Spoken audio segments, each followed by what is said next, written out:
Terima kasih pemirsa, ada kembali di Sido Today. Pemirsa, kita ke informasi berikutnya. 4 pemotor yang sedang melintas ditabrak pikap dari arah berlawanan di Jalan Pantura, Kabupaten Pasuruan, Jawa Timur. Ya, akibatnya 1 orang meninggal dunia dan lainnya terluka dibawa ke rumah sakit terdekat.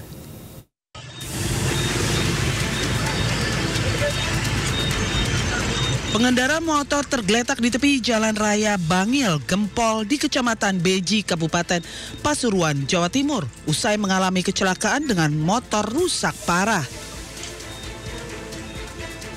Kecelakaan tersebut bermula saat mobil pickup melaju kencang dari arah barat menuju ke timur. Sesampainya di lokasi kejadian, pengemudi pickup diduga hilang kendali dan masuk jalur berlawanan hingga menabrak 4 motor yang melaju dari arah berlawanan. Benturan keras pun tak terhindar membuat 1 pengendara motor meninggal dunia. Sementara 2 pengendara lainnya dan 1 penumpang luka ringan serta 1 pengendara lainnya selamat. Untuk awal dari saksi kendaraan pickup berjalan ke arah barat menuju ke timur. Tiba-tiba di lokasi kendaraan mengarah ke kanan. Akhirnya tertabrak sepeda motor dengan jumlah orang dengan jumlah 4 kendaraan. Akibatnya 1 orang meninggal dunia dan 3 orang luka ringan saat ini dirawat di rumah sakit RSUD Bangil. Untuk dugaan sementara apa ini? Dugaan bersama hanya kelalaian aja, entah ngantuk dan sebagainya, tiba-tiba kendaraan Atas kejadian ini, para korban luka tengah dirawat di Rumah Sakit Medika Husada Beji dan yang korban meninggal dunia dibawa ke Rumah Sakit Pusdik Brimob Watu Kosek, Kecamatan Gempol, Kabupaten Pasuruan.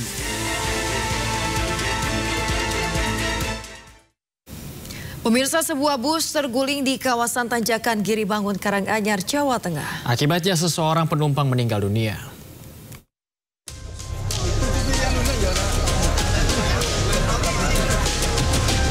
Warga Desa Matesi, Karanganyar, Jawa Tengah mengevakuasi penumpang sebuah bus yang terguling di kawasan Tanjakan Giribangun Senin malam. Bus yang mengangkut 27 penumpang ini terguling akibat tidak kuat menanjak. Akibat kecelakaan ini, seorang penumpang meninggal dunia di lokasi kejadian, sementara 7 lainnya luka-luka. Menurut Ketua RT setempat, Somarno Pranoto, rombongan bus merupakan warga satu kampung pulang membesuk salah satu warga yang dirawat di Puskesmas Karangpandan. Yang jelas itu tilik orang sakit di Puskesmas Karangpandan. Terus sejumlah 27 orang. Terus pulang nanjak nggak kuat, terus gelontor. Itu kalau kendaraannya sendiri itu dari mana, Pak? Kendaraan dari Seberan, warga situ, warga setempat. Sering Tiap tilik mantenan pakai mobil itu. Saat ini korban meninggal telah diantarkan ke rumah duka. Sementara korban luka dirawat intensif di RSUD Karanganyar dan RSUD Dr. Muwardi Solo. Polisi masih menyelidiki penyebab pasti kecelakaan. Dari Karanganyar, Jawa Tengah, Halim Mahpur, Ainis melaporkan.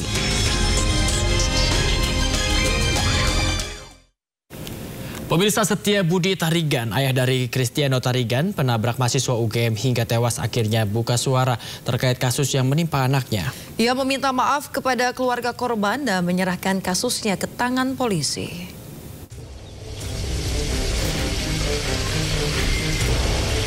Ayah Kristiano Tarigan, penabrak mahasiswa UGM, muncul ke publik. Ia meminta maaf atas tragedi yang terjadi dan memastikan anaknya tidak dalam kondisi mabuk saat kejadian. Setia Budi mengaku baru muncul ke publik untuk menghormati keluarga korban yang sedang mengalami duka yang mendalam setelah kehilangan Argo.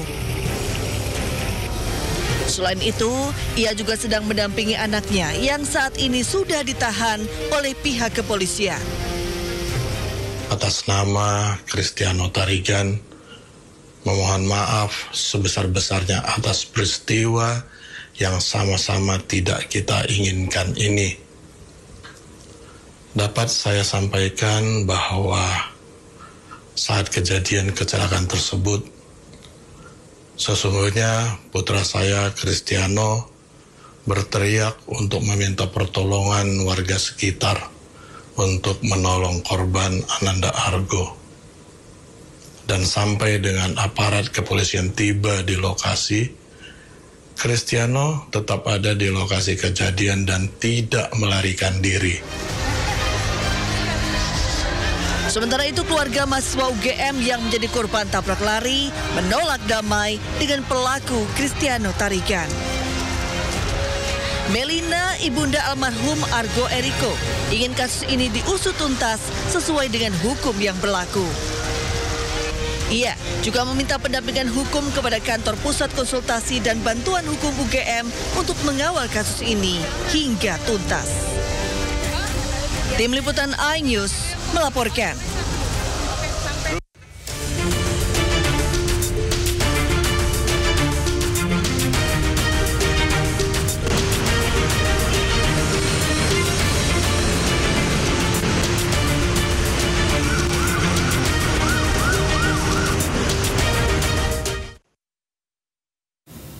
Pemirsa, selanjutnya kami ajak Anda mengetahui pantauan lalu lintas hari ini di sejumlah wilayah melalui pantauan CCTV Korlantas Polri.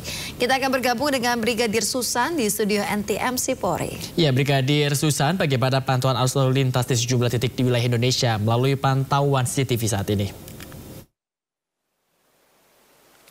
Ya baik, terima kasih Bayu dan juga Yasmin. Selamat pagi pemirsa, kami ajak Anda untuk memantau bagaimana kondisi lalu lintas di beberapa titik melalui CCTV dari NTMC Korlantas Polri. Dan untuk lokasi yang pertama saya ajak kita untuk pantau di Bundaran Pondok Indah, Jakarta Selatan.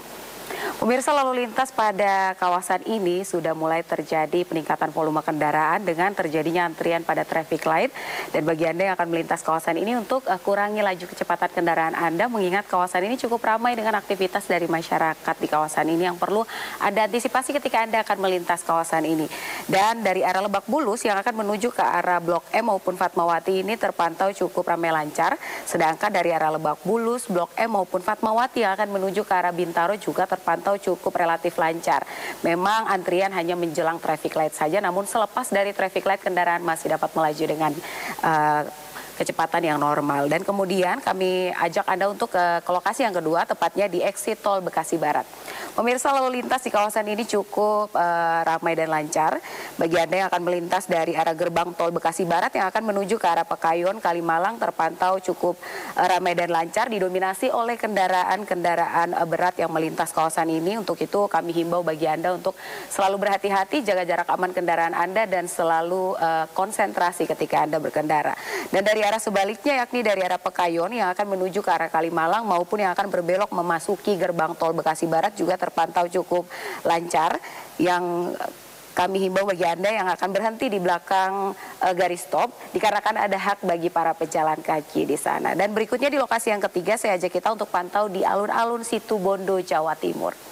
Pemirsa, lalu lintas di kawasan ini cukup normal, baik dari arah Karangasem yang akan menuju ke arah Mandaan maupun sebaliknya terpantau kondusif lancar. Dan bagi Anda yang akan melintas kawasan ini untuk berhati-hati dikarenakan kawasan ini cukup ramai dengan aktivitas masyarakat seperti para pejalan kaki dan juga para pesepeda yang melintas di kawasan ini yang perlu Anda antisipasi. Dan di lokasi yang terakhir saya ajak kita untuk pantau di Simpang Tohpati, Bali. Pemirsa, lalu lintas di kawasan ini cukup padat, terlihat di layar kaca Anda dari arah Gatot Subroto Barat yang akan menuju ke arah Sanur terpantau di traffic light berkisar 100 meter ke belakang. Sedangkan dari arah Denpasar yang akan menuju ke arah Gianyar juga terpantau cukup mengalami peningkatan volume kendaraan, namun kendaraan yang melintas kawasan ini masih dalam keadaan yang normal. Bagi Anda yang akan melintas kawasan ini untuk berhati-hati, selalu berhenti di belakang garis stop, dan kami ucapkan terima kasih bagi Anda para pengendara yang sudah mengikuti aturan yang sudah berlaku di jalan raya. Dan pemirsa, berdasarkan data yang kami peroleh bahwa kasus kecelakaan lalu lintas 1 kali 24 jam terjadi 309 kasus laka lantas, dan dari 309 kasus laka lantas ini 37% terjadi karena kecerobohan pengemudi. Untuk itu kami menghimbau bagi Anda para pengendara, terkhususnya kendaraan roda 4 maupun kendaraan roda 2 untuk selalu mengikuti aturan yang berlaku di jalan dan selalu berkonsentrasi ketika Anda berkendara. Dan pemirsa, sebagai informasi bahwa kendaraan over dimensi merupakan kejahatan lalu lintas, sementara kendaraan overload merupakan pelanggaran lalu lintas. Kendaraan tersebut berdampak serius terhadap kerusakan infrastruktur jalan, polusi udara, kemacetan, hingga berpotensi menyebabkan kecelakaan lalu lintas. Pemerintah berkomitmen untuk mewujudkan Indonesia bebas dari kendaraan over dimensi dan juga overload, hingga menerapkan sanksi tegas bagi para pelaku kejahatan dan pelanggar lalu lintas. Dan mari kita bersama patuhi aturan yang berlaku, dan kami siap melayani Anda di 1 50669 dan SMS center kami di 9119. Demikian informasi dari Brigadir Susan. Selamat pagi dan salam presisi. Kembali ke rekan-rekan di studio. Baik, terima kasih Brigadir Susan atas laporan Anda dari Studio NTMC Polri. Selamat bertugas kembali dan salam presisi.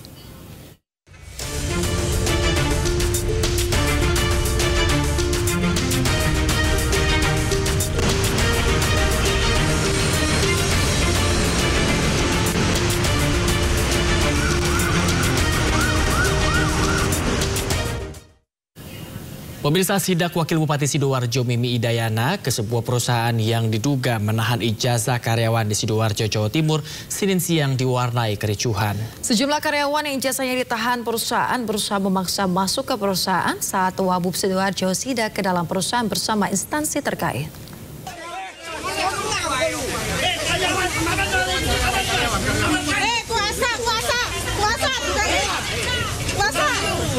Jumlah karyawan PT Tetmonindo Pratama Semesta di kawasan Gelam Candi Sidoarjo mengamuk dan meminta pihak manajemen untuk mengembalikan 21 ijazah yang ditahan perusahaan. Sementara itu, pihak manajemen perusahaan beralasan karyawan harus mengganti sejumlah barang milik pabrik yang hilang. Kami sudah baik-baik nggak mau buka. Didampingi Kepala Dinas Tenaga Kerja Sidoarjo, Wakil Bupati Sidoarjo Mimik Idayana sidak ke lokasi dan menemui manajemen perusahaan. Mimik Idayana menegaskan jika seluruh ijazah karyawan yang ditahan akan segera dikembalikan. Sudah komunikasi bersama, ada di Snaker, sudah perizinan, akhirnya ada titik temu. Insya Allah besok ijazah akan dikembalikan ke karyawan dan hak-haknya, kewajibannya perusahaan akan diserahkan. Itu tanpa harus pakai uang pengganti ya Bu? Kan info tadi pakai uang pengganti untuk mengambilnya? Oh enggak ada. Sudah clear semuanya. Karena ada perselisihan sedikit Pak, ada yang kehilangan barang. Untuk karyawan itu suruh ada tanda tangan perjanjian kontrak untuk untuk mengganti barang yang hilang tadi Pak. Sebesar 250.000 tiap bulan selama 2 tahun. Kasus penahanan ijazah oleh perusahaan produsen tendon air di Candi Sidoarjo ini telah dilaporkan ke polisi. Dari Sidoarjo, Jawa Timur, Pramono Putra, iNews melaporkan. Pemirsa, Wamenaker Immanuel Ebenezer mengungkapkan kekesalannya atas pernyataan salah satu staf personalia atau HRD di sosial media yang menyebut bursa kerja atau job fair hanyalah formalitas belaka. Wamenaker meminta pihak mencari staf HRD yang mengatakan hal itu.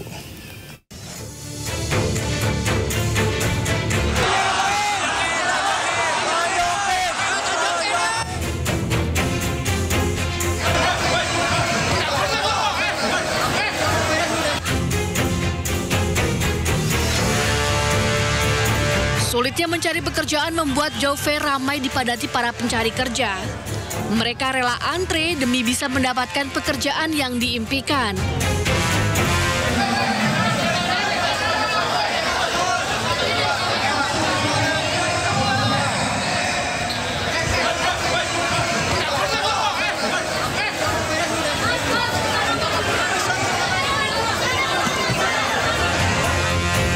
Namun beredar di media sosial informasi yang menyatakan job fair hanyalah formalitas sebuah perusahaan.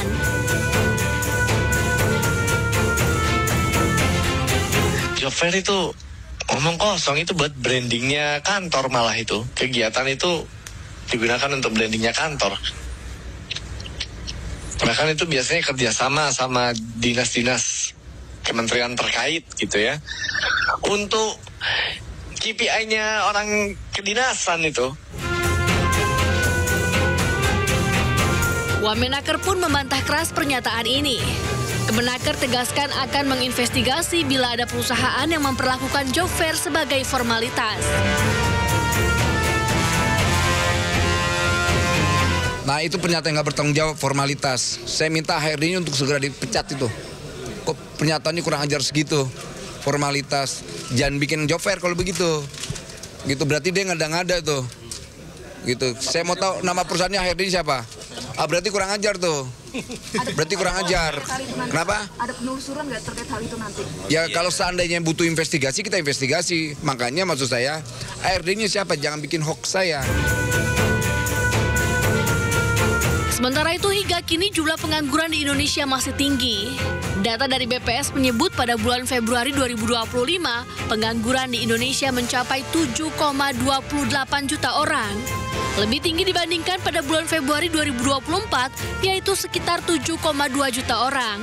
Namun masih lebih rendah dibanding bulan Februari tahun 2023, yaitu 7,99 juta orang menganggur.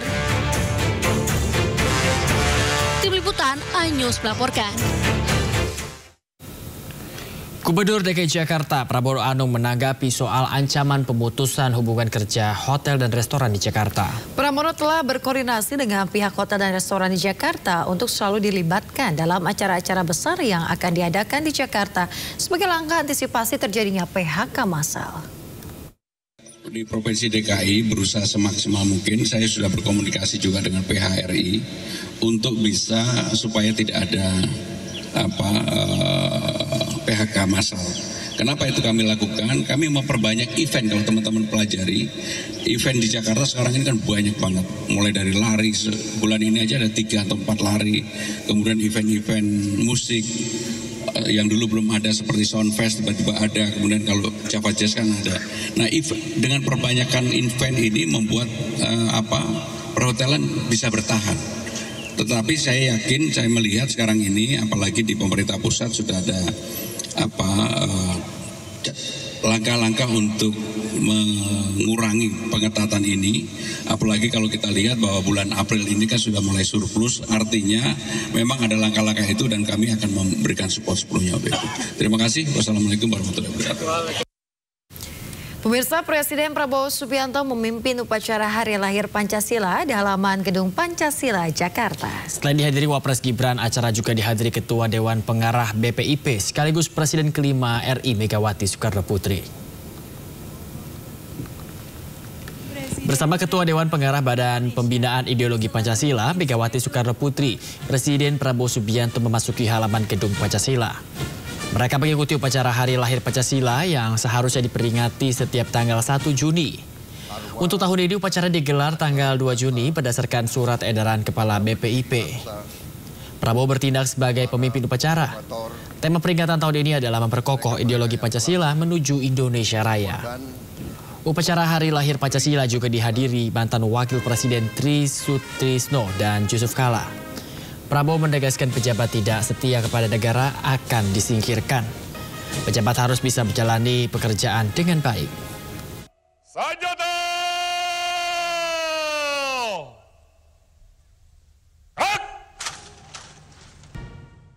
Mereka-mereka yang tidak setia kepada negara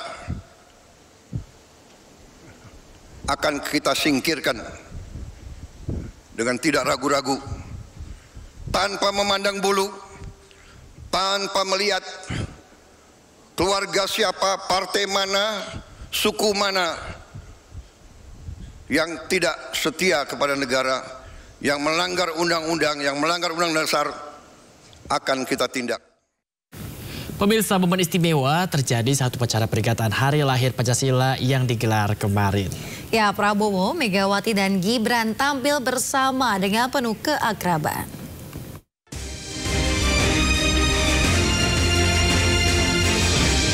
Ketua Umum PDIP Megawati Soekarno Putri menghadiri upacara peringatan Hari Lahir Pancasila yang dipimpin Presiden Prabowo Subianto di Gedung Pancasila, Kementerian Luar Negeri Jakarta Pusat.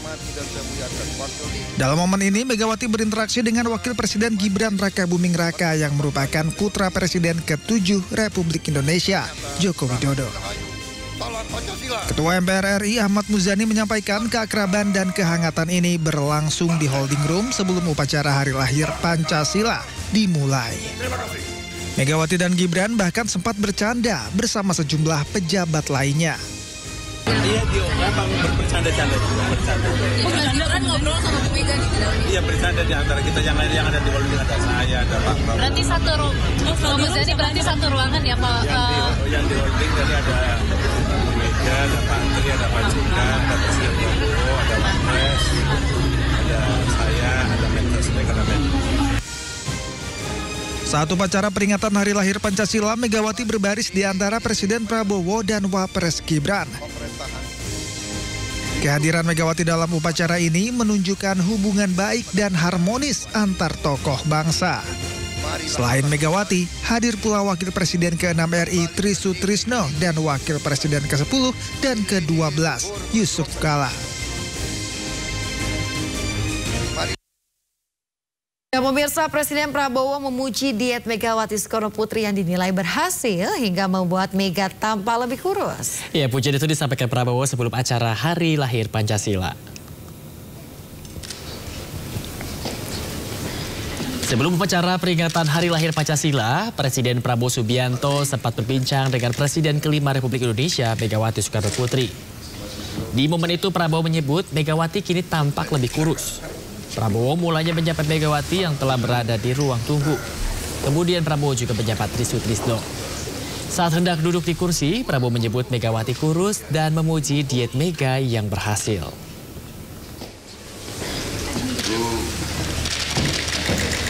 Ibu agak kurus, Bu. Waduh, luar biasa. Ibu kurus. Ibu berhasil. Oh iya, berhasil. Dietnya berhasil. Lama gue ini, katanya. Coba sih kalau pagi kopi. Sejumlah biro perjalanan haji mengaku rugi miliaran rupiah usai Kerajaan Arab Saudi batal menerbitkan visa haji furoda tahun ini. Selengkapnya usai jeda berikut ini, tetaplah di Sido Today.